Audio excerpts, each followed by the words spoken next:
بسم الله الرحمن الرحيم. السلام عليكم ورحمة الله وبركاته. إن الحمد لله نحمده ونستعينه ونستغفره ونعوذ بالله من شرور أنفسنا ومن سيئات أعمالنا. من يهده الله فلا مضل له ومن يضلل فلا هادي له، وأشهد أن لا إله إلا الله وحده لا شريك له، وأشهد أن محمدا عبده ورسوله صلى الله عليه وعلى آله وسلم. يا أيها الذين آمنوا اتقوا الله حق تقاته ولا تموتن إلا وأنتم مسلمون.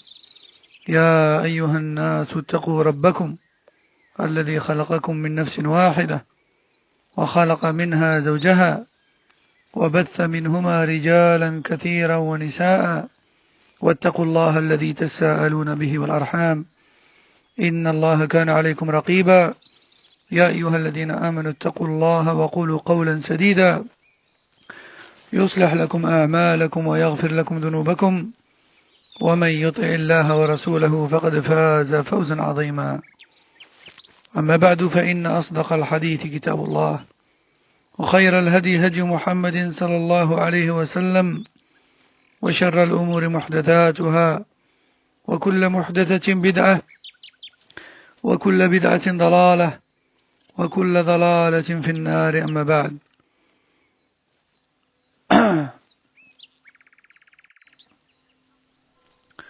أيها الإخوة والأخوات، إنه مما يقلق في هذه العصور أولا، قبل أن نبدأ, avant de commencer, on me signale qu'il y a des bugs dans le son. Est-ce qu'il y a des frères qui peuvent me confirmer que le son est bon?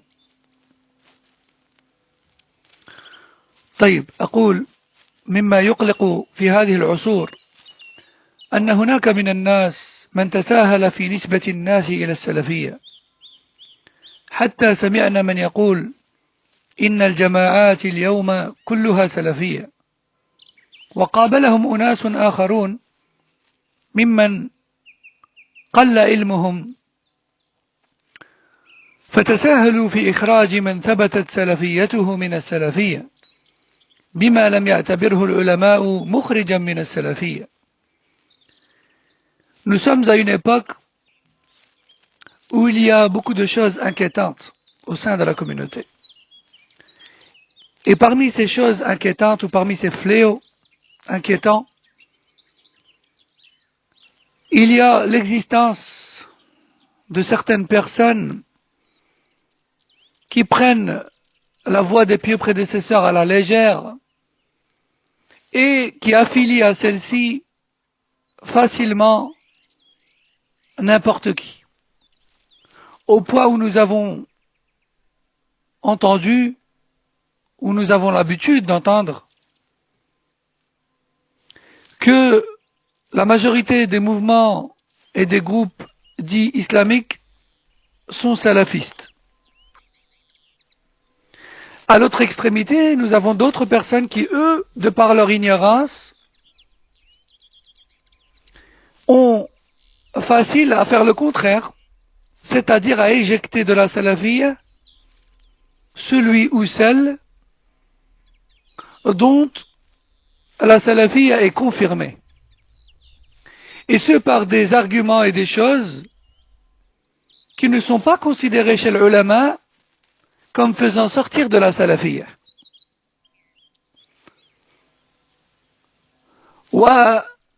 ولذلك فإنه ينبغي أن نتطرق لموضوع مهم قبل أن نذكر القاعدة الأخيرة التي كنا بصددها. Et de ce fait, il est très important de passer par ce sujet avant d'aborder la dernière règle que je voulais énumérer. Nous étions arrivés hier à la 5e règle, il nous en restait une. Mais pour comprendre cette 6e règle, il faut absolument passer par le sujet d'aujourd'hui. فأقول وبالله التوفيق إن لأئمة السلف رحمهم الله من الصحابة ومن تبعهم بإحسان أصولا اتفقوا عليها وذموا من خالفها ووسموه بالبدعة وأخرجوه من دائرة أهل السنة. وهذه الأصول التي تميز بها أئمة السلف عن غيرهم من أهل الأهواء تعود إلى أمرين اثنين. الأمر الأول وهو مصدر التلقي، والأمر الثاني وهي المسائل الجليلة سواء كانت اعتقادية أو عملية. المسائل الجليلة التي اشتهرت عند أهل العلم بالسنة موافقتها للكتاب والسنة والإجماع، وهي تعرف بالأصول. فمن خالف أصلا من أصول أهل السنة، من خالف أصلا من الأصول التي اشتهرت موافقتها للكتاب والسنة والإجماع، فقد خرج عن هدي السلف الصالح ونسب إلى غيره. Je dis donc, tout en recherchant l'aide d'Allah tabaraka wa ta'ala dans cette explication, je dis que les imams des salafs, parmi les sahaba et leurs suiveurs à la trace, avaient des fondements sur lesquels ils étaient unanimes et pour lesquels ils blâmaient toute contradiction et tout auteur de contradiction. Ainsi, quiconque contredisait ces fondements sur lesquels les salafs étaient unanimes, il était considéré auprès d'eux comme étant un innovateur et comme sortant des gens de la sunna. Et ces fondements par lesquels se sont distingués les imams des salafs, ou les imams parmi les salafs, des autres mouvances et groupes s'affiliant à l'islam, se résument en 2 points. Je répète, les fondements qui ont distingué les salafs et du reste, ou les suiveurs des salafs du reste des mouvances, se résument en 2 points. Dit autrement et plus simplement, ce qui distingue le salafi du mubtada' se résume en 2 points. Le premier, c'est la source dans laquelle la religion est puisée. La source dans laquelle la religion est puisée. Et le deuxième point, c'est l'attachement sans aucune exception et aucune objection aux principes fondamentaux, clairs, qui sont surnommés les fondements.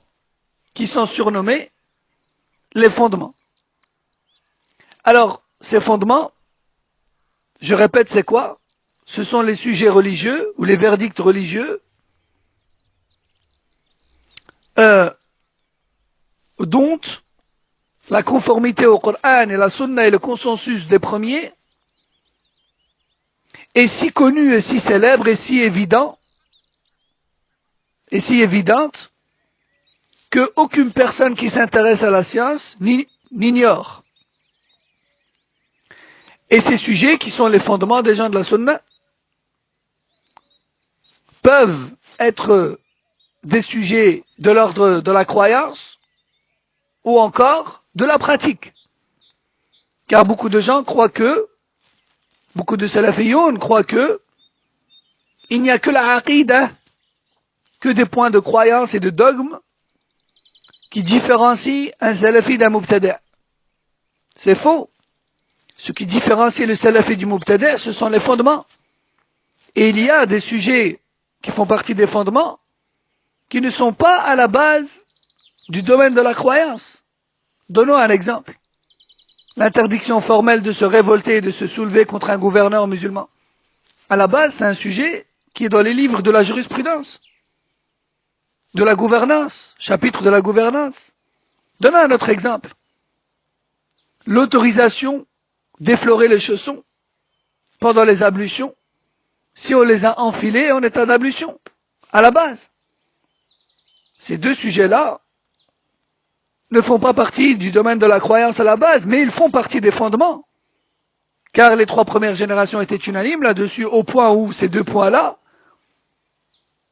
font toute la différence entre les gens de la sunna et les gens de la bid'a. Car beaucoup de gens de la bid'a rejettent ce point, ou rejettent ces deux points. Et il y en a beaucoup d'autres encore. Donc je répète, ce qui distingue les salafiyoun du reste se résume en deux points. Le premier étant la source dans laquelle est puisée la religion.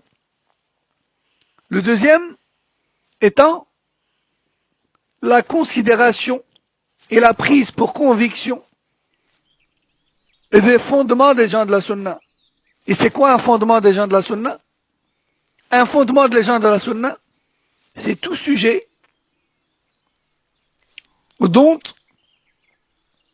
la conformité au Coran et la sunna ainsi qu'au consensus des premiers est célèbre et évidente et connue par toute personne qui s'intéresse à la science. Et ce que ce soit un sujet lié à la croyance ou encore lié à la pratique. Quiconque donc contredit un fondement parmi les fondements des gens de la sunna sera considéré comme étant sorti de la voie des salaf salih et affilié à autre que eux. إذن فأما الأمر الأول وهو مصدر التلقي جزاكم الله خيرا الإخوة بارك الله فيكم. فأما الأمر الأول وهو مصدر التلقي فهو الكتاب والسنة والإجماع. الكتاب والسنة والإجماع. وأئمة السلف لا يستمدون عقيدتهم إلا من هذه الأصول الثلاثة. فمن خالف السلف في مصدر التلقي لم يكن منهم ولا على هديهم ويعد من أهل الأهواء والبدع.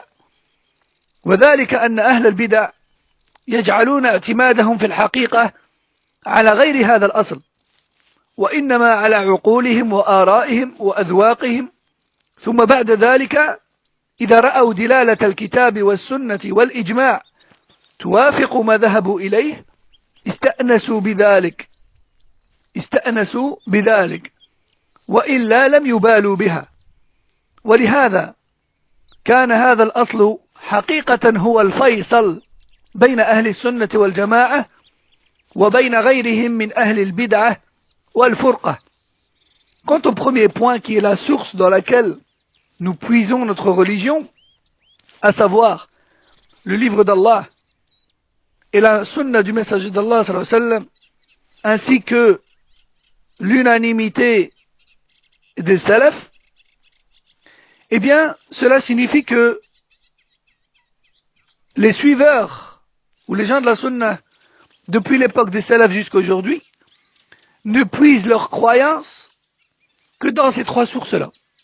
Je répète, Ahl Sunnah ne puisent leur croyance que dans ces trois sources-là. Car il se pourrait qu'une personne nous dise, ouais, mais qu'est-ce que tu fais de l'qiyas ou l'istihsan, etc. La réponse c'est que là, nous sommes en train de parler des fondements de la religion, qui fait d'une personne une personne d'un droit chemin ou une personne égarée. Et ces fondements-là, et cette croyance-là, ne sont puisés que dans le Coran ou Sunnah, ainsi que l'ijma', et pas n'importe quel ijma', comme on va le voir, Inch'Allah. Donc les gens de la Sunnah ne puisent leur croyance, leur aqidah, que dans le Coran ou Sunnah, ainsi que le consensus des salafs. Et quiconque contredit les salafs dans la source de cette aqidah, alors il ne fait pas partie de leurs suiveurs. Mais il est plutôt considéré parmi les gens des passions et de l'innovation.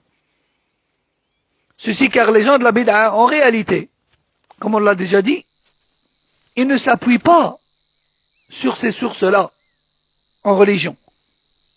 ils ont des opinions personnelles. Puis, après avoir développé ces opinions personnelles, ils se mettent à la recherche de versets de hadiths qui vont dans leur sens. S'ils les trouvent, alors ils s'apaisent et se mentent à eux-mêmes. Et s'ils ne les trouvent pas, ou bien qu'ils trouvent que les textes les contredisent, ils n'y prêtent plus aucune attention. De ce fait, nous pouvons dire clairement que ce premier point est vraiment la plus grande distinction entre les gens de la sunna et les gens de la bid'ah. قال قوام السنة أبو القاسم التيمي رحمه الله قال بعض العلماء أهل السنة والجماعة لم تتعدى الكتاب والسنة وإجماع السلف الصالح انتهى. وقال شيخ الإسلام ابن تيمية رحمه الله فمن قال بالكتاب والسنة والإجماع فهو من أهل السنة والجماعة انتهى. وقال أيضا رحمه الله وأهل البدع لا يجعلون اعتمادهم في الباطن ونفس الأمر على ما تلقوه عن الرسول صلى الله عليه وسلم بل على ما رأوه وذاقوه ثم إن وجدوا السنة توافقه وإلا لم يبالوا فإذا وجدوها تخالفه أعرضوا عنها تفويضا وحرفوها تأويلا فهذا هو الفرقان بين أهل الإيمان والسنة وأهل النفاق والبدعة انتهى كلام شيخ الإسلام رحمه الله تعالى. Ainsi, nous pouvons citer la parole de Qawam al-Sunnah, Abu al-Qasim al-Taymi rahimahullah, qui dit les gens de science ont dit que les gens de la Sunnah et du groupe ne cherchent pas ou ne puisent pas leur religion dans autre que le Coran et la Sunna authentique et le consensus des 3 premières générations. Salaf Salih. Je répète, les gens de la Sunna et du groupe ne puisent pas les fondements de leur religion dans autre que le Coran et la Sunna authentique et le consensus des 3 premières générations. Aussi, Cheikh al-Islam ibn Taymiyyah rahmallah a dit quiconque donc agit en religion ou parle en religion sur base du Coran et de la Sunna et du consensus des 3 premières générations, alors il fait partie des gens de la Sunna et du groupe. Fin de citation. Il a également dit, rahimahullah, les gens de la bid'ah ne s'appuient en réalité pas sur ce qui est rapporté du messager d'Allah sallallahu alayhi wa sallam en matière de religion, mais plutôt ils s'appuient sur leur opinion personnelle et leur penchant. Puis, s'ils trouvent que les textes de la Sunna sont en accord avec eux, alors ils s'en contentent. Mais s'ils voient le contraire, alors ils s'en détournent totalement, soit en prétendant que le sens de ces hadiths ne sont pas connus, ou encore en leur donnant des sens qui ne sont pas les leurs. Voici donc clairement la distinction et la grande différence entre les gens de la foi authentique et de la sunna, d'un côté, et les gens de l'hypocrisie et de l'innovation, de l'autre. Fin de citation de la parole de Cheikh al-Islam Ibn Taymiyyah rahimahullah.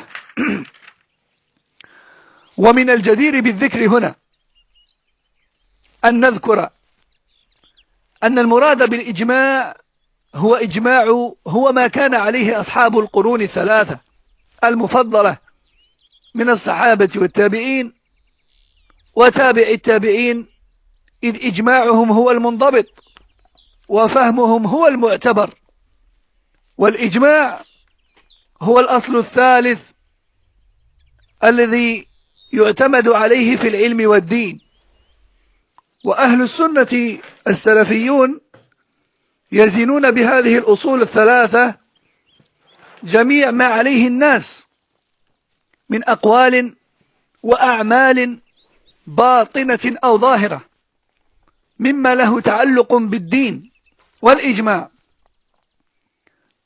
الذي ينضبط والإجماع الذي ينضبط هو ما كان عليه السلف الصالح إذ بعدهم كثر الاختلاف وانتشرت الأمة. انتهى كلام شيخ الإسلام ابن تيمية رحمه الله.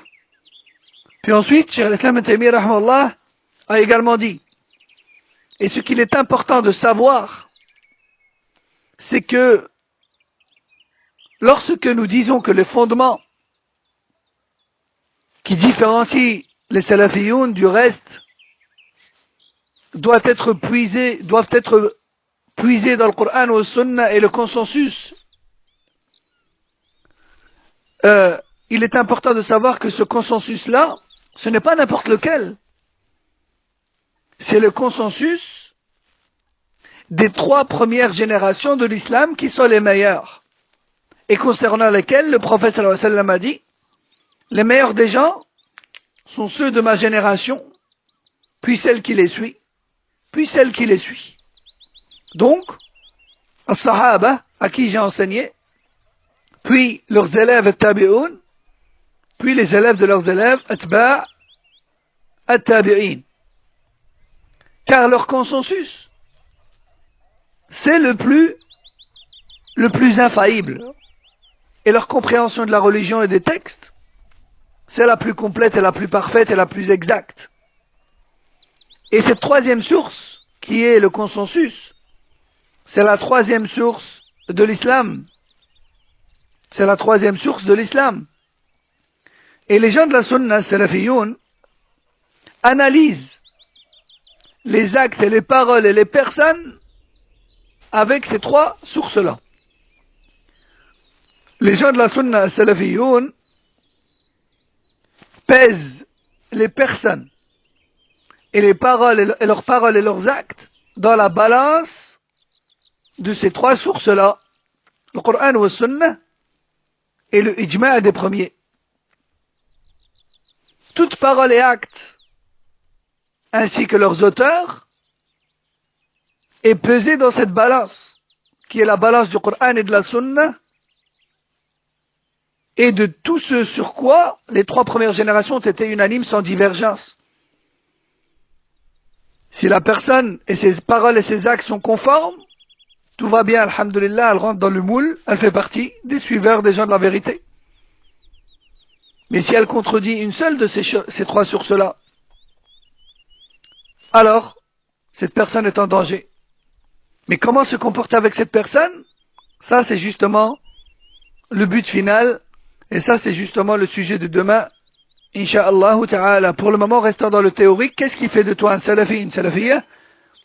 Et qu'est-ce qui te en fait sortir? Ensuite, comment se comporter avec celui qui commet ce qui fait sortir? Ça, c'est un autre sujet qui viendra demain, Inch'Allah ta'ala.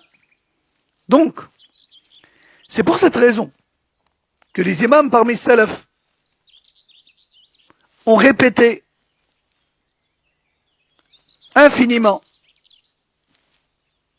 que la fondation principale sur laquelle devait être bâti le groupe de vérité, c'est d'être attaché coûte que coûte à la voie de Sahaba,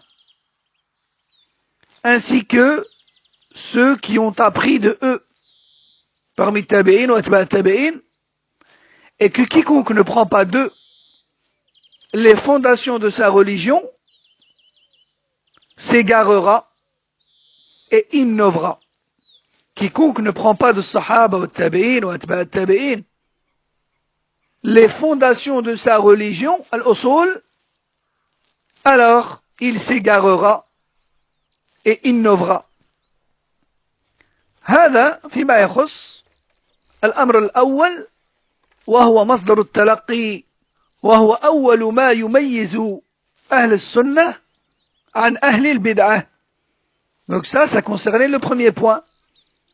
Le premier point qui distingue les gens de la sunna des gens de la bid'ah, à savoir la source dans laquelle nous puisons notre croyance et les fondements de notre religion.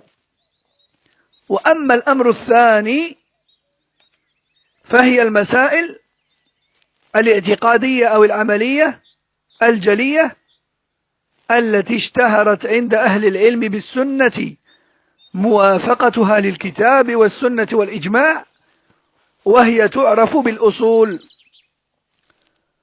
وسبب تعليق هذا الحكم بالأصول أن هذه المسائل التي تعد أصولا دلت عليها النصوص دلالة بينة واضحة لا تكاد تخفى على المشتغلين بالعلم، فالقرآن بينها بيانا شافيا، والسنة كذلك، وأجمع عليها سلف الأمة، فكونها من أصول الدين يوجب أن تكون من أهم أمور الدين، ولذلك بينها الله ورسوله صلى الله عليه وسلم بيانا قاطعا للعذر، كما قال شيخ الإسلام ابن تيمية رحمه الله في كتابه تعارض العقل والنقل. ذلك أن الله تعالى نص على كل ما يعصم من المهالك نصا قاطعا للعذر، كما قال تعالى: وما كان الله ليضل قوما بعد إذ هداهم حتى يبين لهم ما يتقون. Ainsi, le deuxième point maintenant, qui distingue les gens de la sunna des gens de la bid'ah, c'est l'absence de toute négligence et l'acceptation et la prise pour conviction de tous les fondements des gens de la sunna. De tous les fondements des gens de la sunna sans exception. Je répète, l'acceptation et la prise pour conviction, sans aucune négligence, de tous les fondements des gens de la sunna.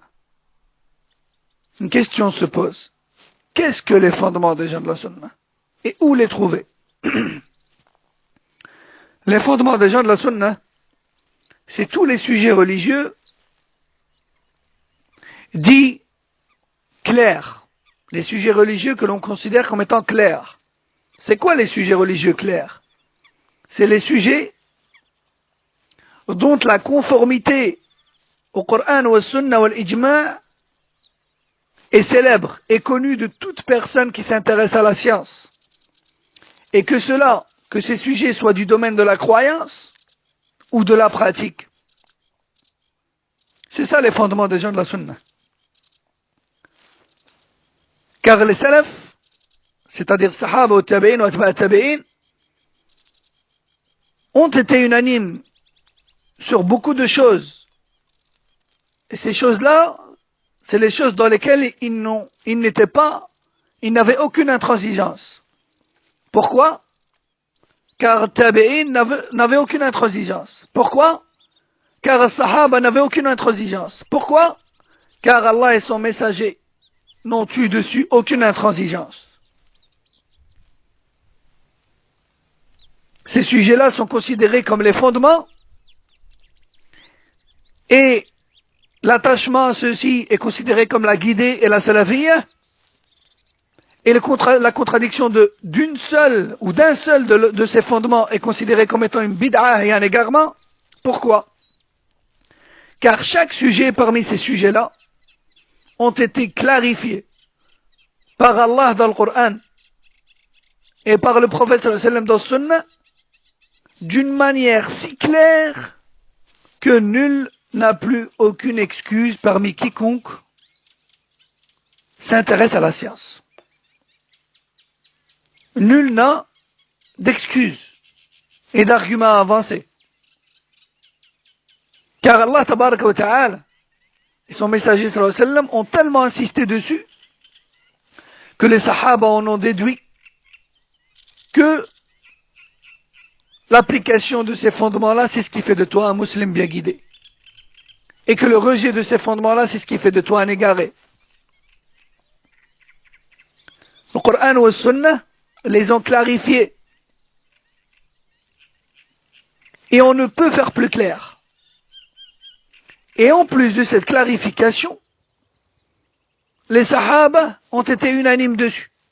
Et ont transmis cette unanimité aux tabi'in, qui eux ont transmis cette unanimité à atba' tabi'in. Et de cela, nous avons déduit que ces sujets-là, qui sont les fondements de la religion, ce sont les sujets les plus importants, qui font de toi une personne bien guidée si tu les acceptes et les appliques, ou une personne égarée si tu en rejettes un seul, ou tu en délaisses un seul. Car Allah tabarak wa ta'ala et son messager sallallahu alayhi wa sallam ont clarifié ces sujets-là, de sorte à ne plus laisser aucune excuse à personne. Comme cela a été expliqué en détail par Cheikh al-Islam ibn Taymiyyah rahimahullah dans son livre La contradiction de la raison et de la révélation. La contradiction entre la raison et la révélation. Bien sûr, la raison malsaine. Et Allah tabarak wa ta'ala a parlé de cela dans sourate Le Repentir, verset 115, en disant ce qui a pour sens: il n'appartient pas à Allah d'égarer un peuple, d'égarer un peuple, d'égarer un peuple, après leur avoir montré la guidée, jusqu'à leur avoir clarifié ce à quoi ils devaient faire attention.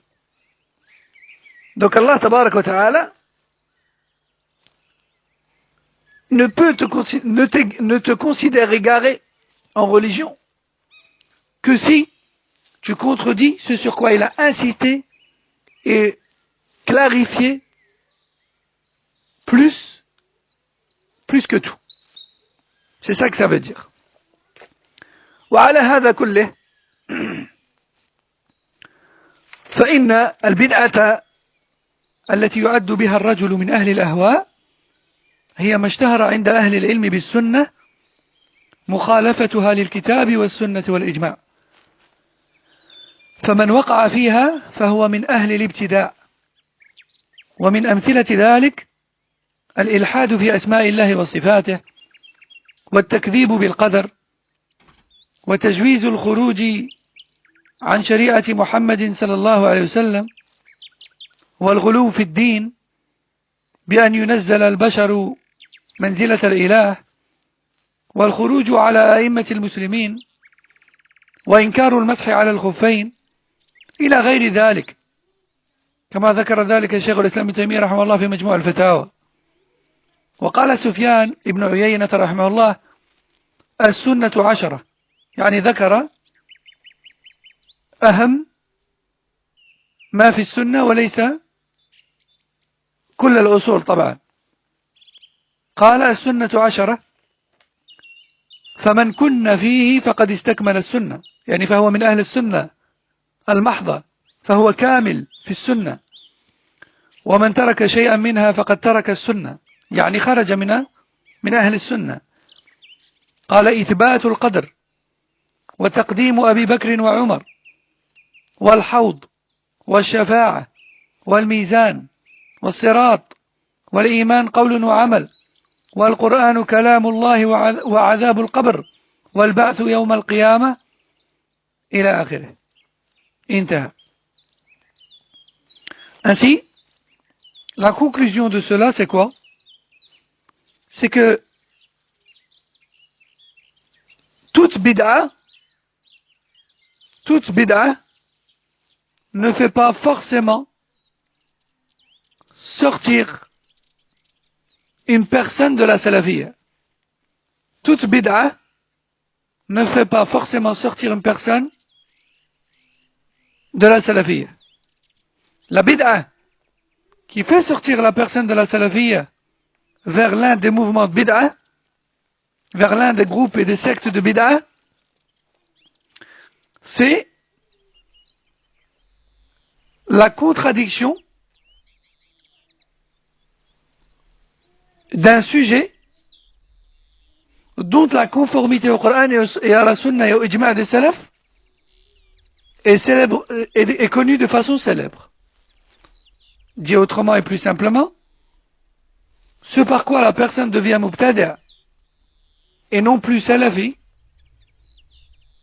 c'est la contradiction ou le rejet d'un fondement parmi les fondements de Ahl al-Sunnah ou plus. Ce n'est que lorsque une personne contredit un fondement ou rejette un fondement parmi les fondements de Ahl al-Sunnah al-Jama'a qu'elle sort des gens de la Sunna vers les gens de la Bid'ah. Alors attention, ceci est une règle de base. Ça, c'est ce qu'on appelle al-hukm al-am. Donc ça, c'est le jugement général. Oui, tu peux dire que de façon générale, toute personne qui contredit un fondement parmi les fondements de Ahl Sunnah est innovatrice. Naam, ça c'est la règle de base. Mais attention, lorsqu'il s'agit d'une personne X qui a commis cela, là, il y a des étapes et des règles à respecter avant de la considérer comme telle. Et ça, c'est ce que nous verrons demain, Inch'Allah. Et parmi les exemples de fondements de Ahl Sunnah wal Jama'a, nous pouvons par exemple citer la foi en tous les noms et attributs d'Allah tabaraka wa ta'ala selon les règles de Ahl Sunnah wal Jama'a. Quiconque rejette les noms et attributs d'Allah tabaraka wa ta'ala ou encore y croit en contredisant les règles de Ahl Sunnah wal Jama'a en cela est un innovateur. Ou encore la foi au destin, car quiconque rejette le destin est un innovateur et égaré. Un autre exemple, un autre exemple de bid'a qui fait sortir de la salafiyya, le fait de considérer autorisé de sortir de la législation apportée par Mohammed sallallahu alayhi wa sallam. Quiconque considère qu'il est permis de vivre selon une ligne de conduite autre que la charia apportée par Mohammed sallallahu alayhi wa sallam est égaré. Un autre exemple de bid'a qui fait sortir de la salafiyya l'exagération à l'égard des personnes au point de les élever au niveau d'Allah tabarak wa ta'ala. Ça fait même sortir de l'islam, pas juste de la salafiyya. Un autre exemple de bid'a qui fait sortir de la salafiyya le soulèvement contre les gouverneurs musulmans. Un autre exemple encore, le rejet de l'effleurement des chaussons, etc. parmi les exemples. Et ceci a été cité en détail par Cheikh al-Islam Taymiyyah rahimahullah dans Majmou' al-Fatawa. Écoutez maintenant la parole de Sufyan ibn Uyayna rahimahullah. Il dit: les fondements de la sunna sont au nombre de 10. C'est-à-dire, il cite 10 exemples. Il dit: les fondements de la sunna sont au nombre de 10, c'est-à-dire, les fondements les plus importants de la sunna sont au nombre de 10. Quiconque les a pour conviction, alors, il fait partie des gens de la sunna pure. C'est-à-dire, il est complet dans son suivi de la sunna. Et quiconque en rejette une seule d'entre elles, alors il a délaissé la sunna, même s'il accepte le reste. C'est-à-dire, il est sorti de la salafiyya, même s'il accepte le reste. Quels sont ces fondements? Il nous donne des exemples. La reconnaissance de l'qadar, le fait de faire passer Abu Bakr et Omar devant le reste de la communauté dans leur mérite, bien sûr après le prophète sallallahu alayhi wa sallam. La foi au bassin du prophète sallallahu alayhi wa sallam. La foi au fait qu'il y aura intercession des prophètes et des pieux auprès d'Allah yawm al-qiyamah, l'intercession. La foi en l'intercession.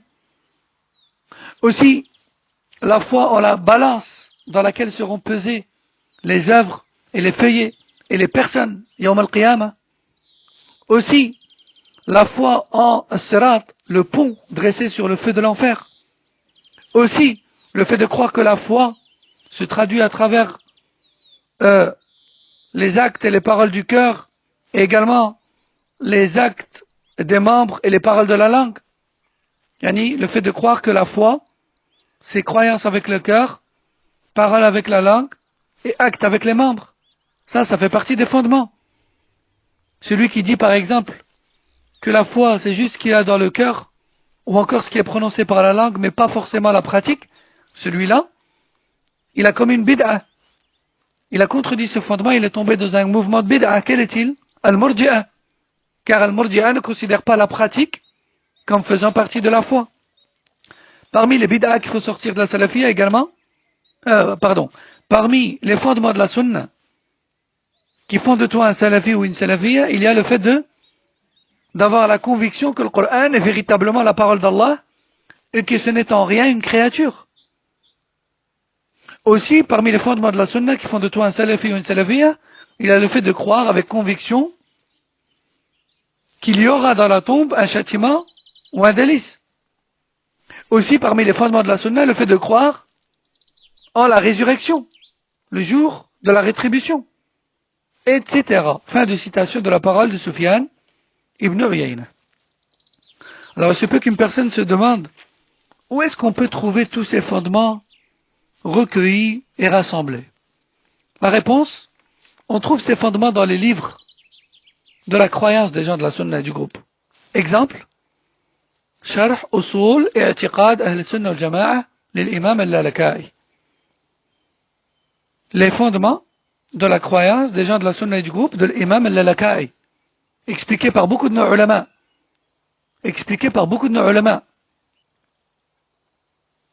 Et parmi les explications les plus récentes, on peut citer par exemple l'explication de Cheikh Rabi', hafidhahullah,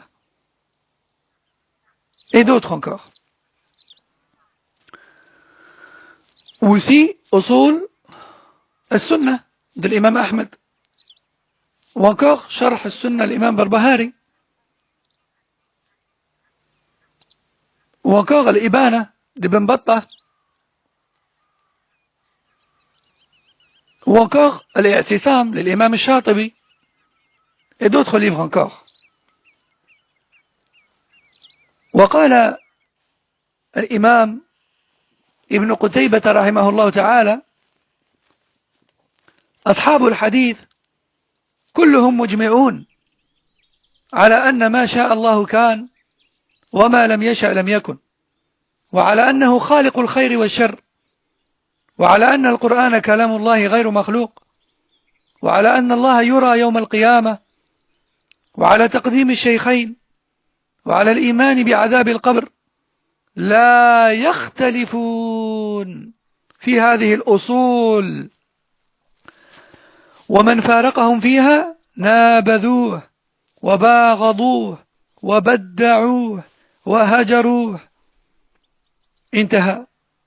فقد ذكر هؤلاء الأئمة شيئا من أصول أهل السنة والجماعة ورتبوا على من خالفها أو بعضها خروجه عن السنة وأهلها وكل مسألة ذكروها وقع عليها الإجماع ودلت عليها نصوص الوحيين دلالة واضحة. ومن هنا قال شيخ الإسلام رحمه الله من خالف الكتاب والسنة أو ما أجمع عليه سلف الأمة خلافا لا يعذر فيه فهذا يعامل بما يعامل به أهل البدع. انتهى. وقال أيضا رحمه الله والبدعة التي يعد بها الرجل من أهل الأهواء ما اشتهر عند أهل العلم بالسنة مخالفتها للكتاب والسنة كبدعة الخوارج والروافض والقدرية والمرجئة إلى آخره. انتهى كلامه رحمه الله كما في مجموع الفتاوى. الإمام ابن قتيبة رحمه الله nous dit les gens du hadith, c'est-à-dire les gens de la sunna, salafiyun, les gens du hadith sont tous unanimes sur le fait, puis là il va nous citer quelques exemples de fondements. Les gens de la sunna sont tous unanimes sur le fait que ce qu'Allah veut se concrétise et que ce qu'Allah ne veut pas n'arrive pas. Également, sur le fait qu'Allah est l'unique créateur de toutes choses, qu'elles soient à nos yeux bien ou mal. Aussi, sur le fait que le Coran est véritablement la parole d'Allah et qu'elle n'est pas une créature. Aussi, sur le fait qu'Allah tabaraka wa ta'ala sera vu Yawm al-Qiyamah. Aussi, sur le fait qu'Abu Bakr et Omar sont les meilleurs de cette communauté après le prophète sallallahu alayhi wa sallam. Aussi, sur le fait qu'il y aura véritablement châtiment pour celui qui le mérite dans la tombe. Aussi, sur le fait. Non. Puis il dit, et les gens du hadith ne divergent sur aucun de ces fondements. Les gens du hadith ne divergent sur aucun de ces fondements. Et quiconque les contredit en cela, alors il le rejette et le déteste et le taxe d'innovateur et le boycotte. Fin de citation. On voit donc que ces imams, Ibn Qutayba, Ibn Uyayna et tous les autres, bien sûr j'ai essayé de faire ce cours de façon résumée, ou sinon il y a beaucoup d'autres paroles. Tous ces imams nous ont donné quelques exemples de fondements de la sunna. Nous ont donné quelques exemples de fondements des gens de la sunna et du groupe. Et ont considéré comme personne de la sunna quiconque les a pour conviction dans leur totalité. Tandis qu'ils ont taxé d'innovateurs et d'égarés quiconque les contredit. Quiconque contredit ces fondements. Et chacun des sujets religieux cités en exemple ici fait l'objet de consensus et d'unanimité de la part des sahaba et des tabi'in et des atba'a tabi'in. Et c'est pour cette raison que Cheikh al-Islam ibn Taymiyyah rahimahullah ta'ala a dit dans Majmu' al-Fatawa, quiconque contredit le Coran et la Sunna, ainsi que ceux sur quoi ont été unanimes les premiers de cette communauté, d'une contradiction dans laquelle il n'a pas d'excuse valable, alors il sera considéré parmi les gens de l'innovation. Je répète, quiconque contredit le Coran et la Sunna, et ce sur quoi les gens de la Sunna, et ce sur quoi les salafs étaient unanimes, donc dit autrement, quiconque contredit les fondements des gens de la Sunna du groupe, sans excuse valable, par exemple l'ignorance, ou l'erreur involontaire, ou le fait qu'une vérité ne lui soit pas parvenue, ou encore une erreur de compréhension, ou autre parmi les raisons valables, les excuses valables. Donc je répète, quiconque contredit les fondements des gens de la Sunna, sans excuse valable, sera considéré parmi les gens de la bid'ah. Fin de citation de la parole de Cheikh al-Islam ibn Taymiyyah rahimahullah. Il a également dit, l'innovation qui fait de toi un égaré, c'est toute contradiction au Coran et la Sunna dans un sujet plus que clair, sur lequel étaient unanimes les premiers de cette communauté. Comme par exemple la bid'a al-Khawarij, ou la bid'a al-Rawafid, ou la bid'a al-Qadariyah, ou la bid'a al-Murji'ah, etc. Fin de citation de la parole de Cheikh al-Islam ibn Taymiyyah rahimahullah, que l'on trouve encore une fois dans Majmu' al-Fatawa, dans la première partie qui est celle de l'Aqida. ولهذا كان أئمة الإسلام متفقين على تبديع من خالف في مسائل الأصول خلافا لا يعذر به، بخلاف مسائل الاجتهاد التي لم تبلغ هذا المبلغ. قال أبو القاسم التيمي رحمه الله: وما اختلفوا فيه من المسائل الاجتهادية والفروع الدينية فإن الإنسان لا يصير به مبتدعا. انتهى. وانظر هذا القول وغيره في كتاب الاعتصام للإمام الشاطبي رحمه الله. Et c'est donc pour tout ce que nous venons de citer dans ce cours que les imams de l'islam, c'est pour cette raison que tous les imams de l'islam, les véritables imams de l'islam, étaient tous unanimes sur le fait que quiconque contredit les fondements des salafs sans excuse valable est considéré comme innovateur.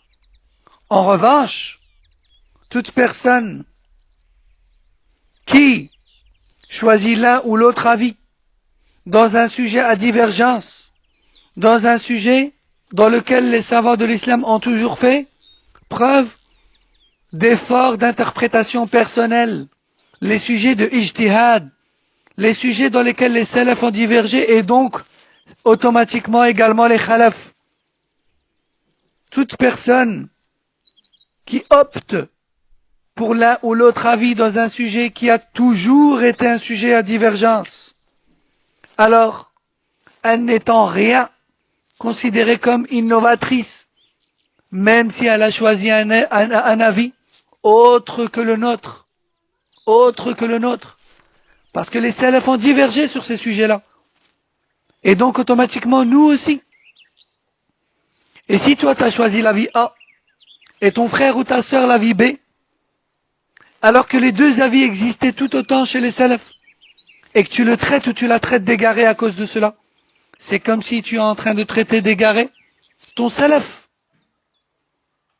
C'est pour cela que Cheikh Al-Uthaymin, rahimahullah, dans ses durous sur Adab ou Talib al-Ilm, les bonnes mœurs qui doivent être adoptées par les étudiants en sciences, il dit أن يكون صدرك رحبا لمواضع الخلاف.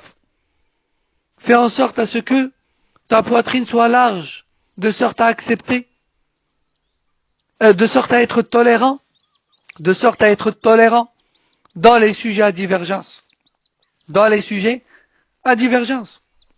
Et le fait d'imposer aux autres ce dans quoi les salafs ont été unanimes fait partie de la manière de faire de Ahl Sunnah. Tandis que, attention, le fait d'imposer aux autres un avis dans un sujet dans lequel les salafs ont divergé fait partie de la manière de faire des gens de l'innovation. Dit autrement et plus simplement, le fait d'imposer le consensus des salafs fait partie du suivi des salafs. Et le fait d'imposer un sujet, le fait d'imposer un avis et une divergence des salafs fait partie de la manière de faire des gens de la bid'ah. Parce que les salafs, lorsqu'ils ont divergé de certains sujets, ils n'ont pas imposé leur avis aux autres. Et n'ont pas considéré égarer les autres. Es-tu, toi, mieux et meilleur qu'eux en cela? Tu es plus guidé? Tu as vu plus clair que eux en cela? Ça, c'est une chose. Aussi, je termine sur le fait que si j'ai abordé ce sujet aujourd'hui, c'est pour ouvrir les yeux à bon nombre de frères et de sœurs qui se précipitent dans le fait d'éjecter autrui de la sunna et de la salafiyya pour des raisons stupides, d'une part, ou encore des raisons qu'on ne peut pas taxer de stupides, mais qui ne sont pas des raisons justifiées. Quand je dis stupide, je vise par là toutes ces personnes qui ne considèrent pas salafi les autres parce qu'ils portent des baskets Nike ou parce qu'il a commis l'un ou l'autre péché, comme le fait de faire une coupe non autorisée, ou encore le fait de taxer de non-salafi une personne qui a légèrement coupé sa barbe, qui est certes, selon un avis, un péché, mais de là à le considérer mubtadi', et de là à le considérer sorti de la salafiyya, alors qu'aucune personne de science ne l'a précédé en cela, ça c'est grave. Je tiens à ouvrir les yeux à ces personnes-là et à leur dire faites très attention. Car si j'avais eu plus de temps, j'aurais cité les paroles de nos salafs, des paroles effrayantes, parmi lesquelles celle de Ibn Qutayba rahimahullah et d'autres qui disent Inna al-bid'ata amruha azim wa ikhraju al-akharina min as-sunnati amrun shadid fantabihu ou kama qala rahimahullah. Des paroles de salaf qui disaient l'innovation est une chose, est une accusation gravissime, est un statut grave auprès d'Allah. Et le fait de taxer d'innovateur et d'égaré et d'éjecter une personne de la salafie est une chose énorme.